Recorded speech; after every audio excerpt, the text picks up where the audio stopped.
You're listening to the Turi Ryder's She Said What podcast. I'm Turi, along with Marcy Persky.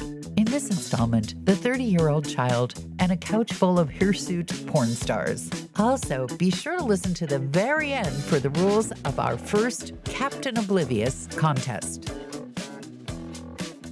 One thing that I really hate is when I turn on my computer and it gives me a tip.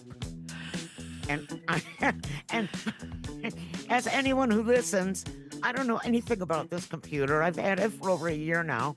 All I use it for is the podcast. And it says, don't show this box again. And every time I hit that, and it still gives me all these meaningless tips. Well, the problem is that there's no box that says, don't show me any of these boxes ever again. They're very particular. Like, okay, well, we won't show her that tip again, but maybe. It's like having a 2-year-old. I'll go ask Dad. No, we have a 2-year-old here, and he doesn't ask anybody. Yesterday, I told you that I was taking the youngest child to Flagstaff for a doctor appointment. And she had 2 weeks ago said, I need to go see Dr. So-and-so, but I don't have a car, so I guess I have to cancel it. So what's a mom supposed to do when you get a text like that? You say, of course, I'll take you to the doctor. That's what moms do. Of course they do. Exactly. Random strangers would probably do that. Yes. Yeah. So I get up extra early, feed the dogs extra early, take a shower. I'm ready to go at the time that we had to leave. Because you are I'm prompt. ready. Yes, you are a prompt person. And the child who has to go as well is in his car seat in the back of my car. We have the air conditioner going. And where's child? Where's child? Where's child? Where's child? Child comes into the car 20 minutes later and says, sorry. I said, there's no way we're going to make it now because it's an hour drive from here. Plus, we have this like 7-mile long road construction happening. You should have stolen one of those hot rods. Yeah, I know. Well, my car can go pretty fast, but we're not going to talk about that. No. So we're not even halfway there, and it's time for appointment. I said, you better call and tell them that you need to reschedule or that you're going to be late. And she says, they want me to come back on Thursday. I said, did you bother to say that I live an hour away and this is just for test results? And can we possibly Zoom? And she said, oh, no. Wouldn't it be nice if we could give birth to adults? Wouldn't that be? Or at some point, at some flipping point. This is an adult within the age range that's supposed to know what tips mean when they pop up on my computer. That would have been 2 hours of driving for a 5-minute appointment that we were late for anyway. So I pulled over in some shuttered restaurant.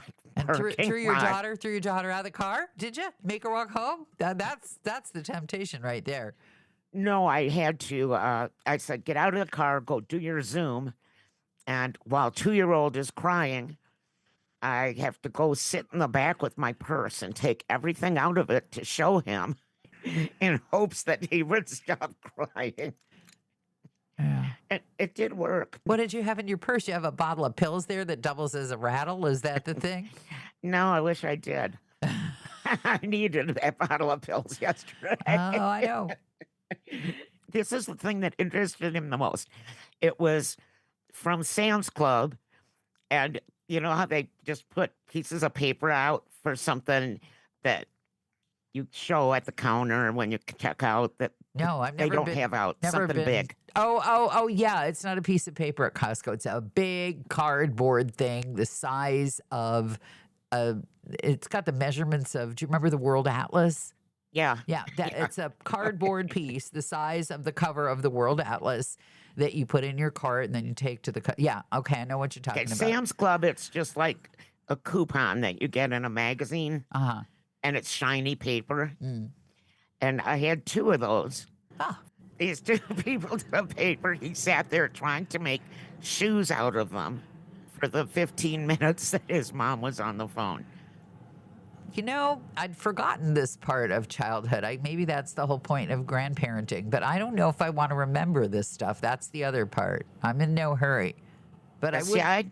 I don't clean out my purse just for that reason. I mean, I'll take out anything dangerous, but I'm not known for switchblades and revolvers Around and here you are. bottles of any type of good pills. Around here you're known for all of that. I don't know where you think you've been podcasting, but don't know about you, but cap guns, BB guns. We do have a BB gun sitting on our front deck, See? and I don't think it's loaded. It's just This is exactly what is the problem with gun ownership. Famous, horrifying words. And I just want to make it clear for the record, you just said, I don't think it's loaded. But I don't think any murderers are listening to us right now. And they might think that it's like a real gun that's loaded. No, but that's not even my point. My point is that this is why you should never, never, never allow Marcy Persky to own any kind of actual firearm. And by the way, you could, in the eternal Jewish mother phrase, you could put an eye out with a BB gun. Well, that's why it's not loaded. Are you sure? No, it's not loaded because I don't know how to. All right, then. And when Frankie tried to use it to scare cows off our lawn, it didn't work anyway. Cows are not really intimidated by BBs. Cows are big critters. Yeah. Now you've filled me with anxiety. Speaking of people, harebrained, ridiculous parents. There was a tragedy in Chicago. A guy who advocated for safe biking and protected bike lanes was doored and flew into a truck and passed away, or died, as we should more accurately say. And it was very, very sad. He was a young guy and worked really hard for safety of cars and bikes. And so a big group of cyclists, I forget the name of the group, they had a memorial ride for him. Okay, so far so good. And they posted the video of this memorial ride for the deceased bicyclist. And what does one see in this memorial? I'm watching this big bike ride. There's a dad on a bike and a kid on a bike, and neither one of them are wearing helmets. That's right. And I just thought, what? Who does that?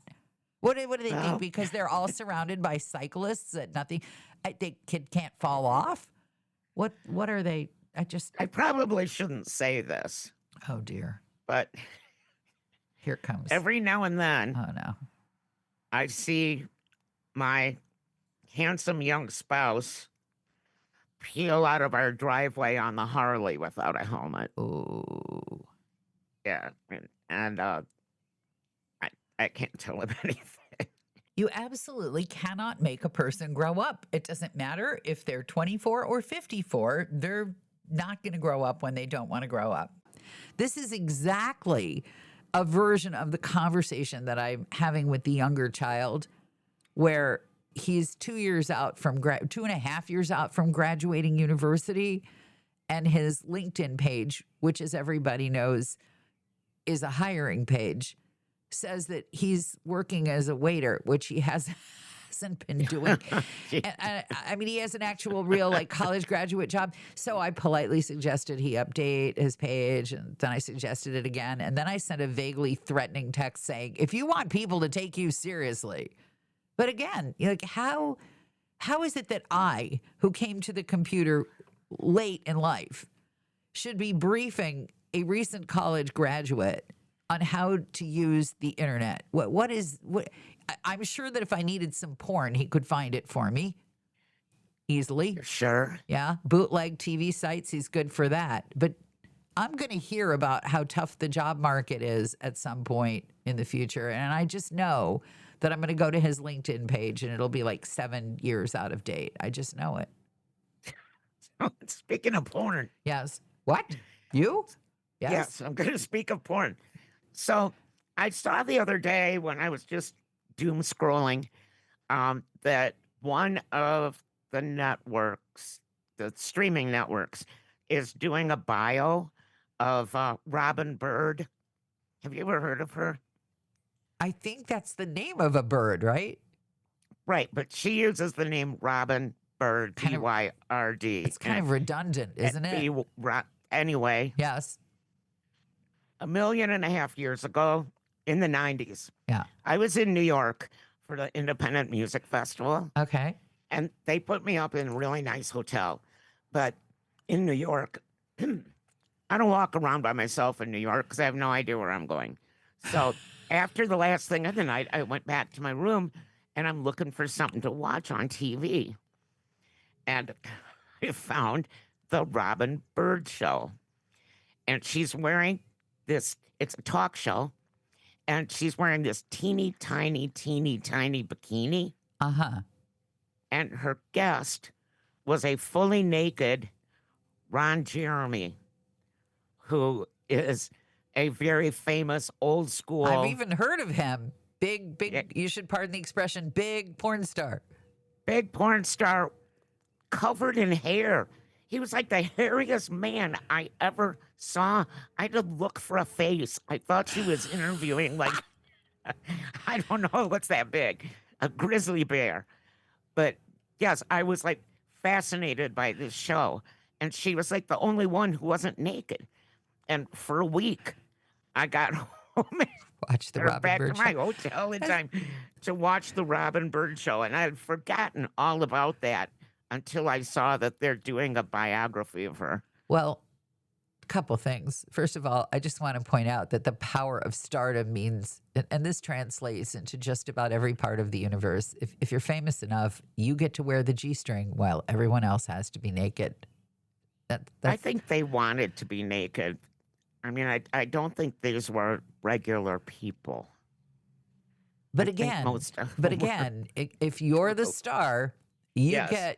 get to wear the string bikini, and the guests. And then the second thing I thought was, because this is just the kind of person I am, what kind of upholstery were they sitting on? You know what? I don't remember that. Because But that I would do be. remember- This is how my brain works. I'd be like, if it's not vinyl or plastic or something that they can disinfect, screw that. I'm not going on that show, even if I look like Robin Byrd. Well, you know, back then that wasn't my concern. One of my concerns, because Unfortunately, I was much younger. I would. I was more concerned with how hairy these guys were. And her string bikini, by the way, was crocheted. Okay, So it didn't cover a whole lot. that's fine. And who crochets their bathing suit? Somebody in a third in the global South making 2 cents an hour. But now, okay, now Although, read- wait, because Yeah. I have a girlfriend who's an expert at crocheting, and she's making me a hat, and she's made me a couple of hats, and I might suggest to her the crocheted string bikini could be a sideline option for her. And thank you for that business tip. there you go. Shark Tank. Yeah. Oh, for sure. So I looked up where is Robin Byrd now, Uh-huh. and she's in her 70s, and she retired quite a while ago. She lives on Fire Island Oh, and takes care of her husband who has Alzheimer's. So that's quite a switch from having a naked talk show to being a caretaker. fate comes for us all. I think, this show seldom teaches life lessons, but I think we just taught one. Today, you're wearing a crocheted string bikini, interviewing a hairy Ron Jeremy who is naked on the couch, and tomorrow you're living on Fire Island, taking care of your beloved spouse who's losing his marbles. First you lose the clothes, then you lose the marbles, then you lose the career. I think that's the trajectory Well, here. I think there's two things to that. Yeah. The other one is if you're going to have naked people come sit around, put saran wrap on your couch. Oh, that would really be uncomfortable. Just have it be plastic. Have them sit on those plastic chairs and spray them down. That's my go for the alcohol spray. Bleach solution. I don't know. Now you're older. Now you I'm think like thinking I about. think. I'm thinking about they bleach the chair, Yeah. and naked Ron Jeremy sits down. And he stands up, and all the hair on his butt is white. All right, that would be peroxide. So that They'd have to clean it with peroxide. I'm just being, particular here about what will change your gorilla grizzly tuchus. Yeah, just need to be factually accurate here on the podcast for our 3 listeners. And thank you so much. Glad to be of service. This is usually the part where we thank you and I suggest you buy my book, She Said What? A Life on the Air. But we have decided that at least one of you deserves some sort of prize for listening. I have no idea exactly what it will be, but it will feature the words Captain Oblivious on it. And all you have to do to win is send an email to Turi at shebopsproductions.com with a short description of whatever your partner or friend or boss or somebody who ought to be paying attention failed to notice, and your mailing address. Marcy and I will pick out the best one, and that will be the winner. You have until August 31st, 2026 to enter, and you have to live in the USA because I don't send things over borders. Good luck.